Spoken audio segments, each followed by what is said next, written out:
Então, galerinha, boa noite, tudo bem com vocês? Espero que todos estejam bem, espero que vocês estejam se prevenindo. E para não deixar vocês à vontade, como vocês sabem que eu sempre passo um trabalhinho, vamos lá com um resumo do que a gente já viu aí para o primeiro bimestre, né? Ecologia. Ecologia é a ciência que estuda a relação dos seres vivos com o ambiente onde eles vivem. Um ecossistema ele é formado pela união de fatores bióticos, que são os seres vivos, e os fatores abióticos, que são as condições para a existência desses seres vivos. Que termos que a gente pode encontrar quando a gente fala em ecologia? O ser vivo precisa morar em algum lugar, e o nome desse local onde vive um ser vivo é chamado de habitat. Os seres vivos precisam ter uma rotina diária, né, com as suas atividades, para que haja a sua sobrevivência no meio, desde a reprodução, a alimentação, e o nome dessa rotina é chamada de nicho ecológico. Estamos falando o tempo todo da palavra indivíduo. O que isso quer dizer? Indivíduo é qualquer ser concreto. Vários indivíduos juntos de uma mesma espécie formam uma população, e vários seres vivos ou indivíduos juntos de espécies diferentes formam uma comunidade. Lembrando que comunidade é aquilo que a gente vive, pois nós temos interações com outros tipos de seres vivos. E não podia faltar, qual é a descrição de espécie? Conjunto de seres vivos que interagem e que se cruzam entre si e que podem gerar descendentes férteis, ou seja, filhos ou filhotes.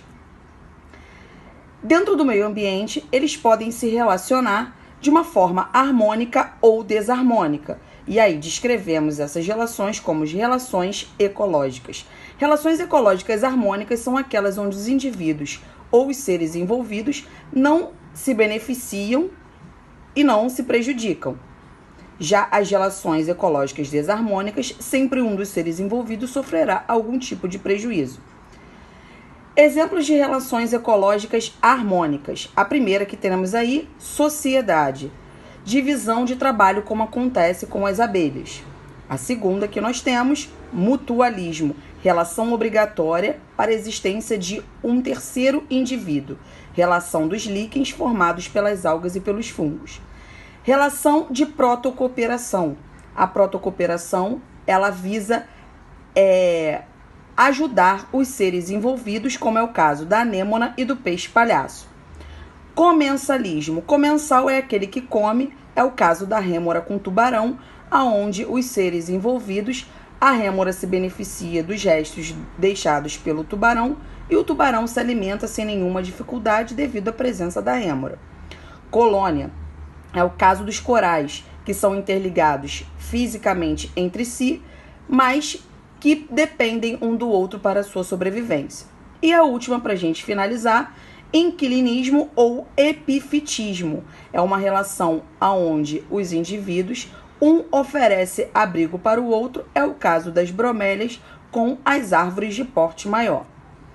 E agora, para a gente finalizar o nosso assunto, né, para a gente finalizar o assunto de ecologia, seguem as relações ecológicas desarmônicas, aonde os indivíduos vão sofrer algum tipo de prejuízo, seja esse a extinção, seja um ferimento ou seja a morte desse indivíduo.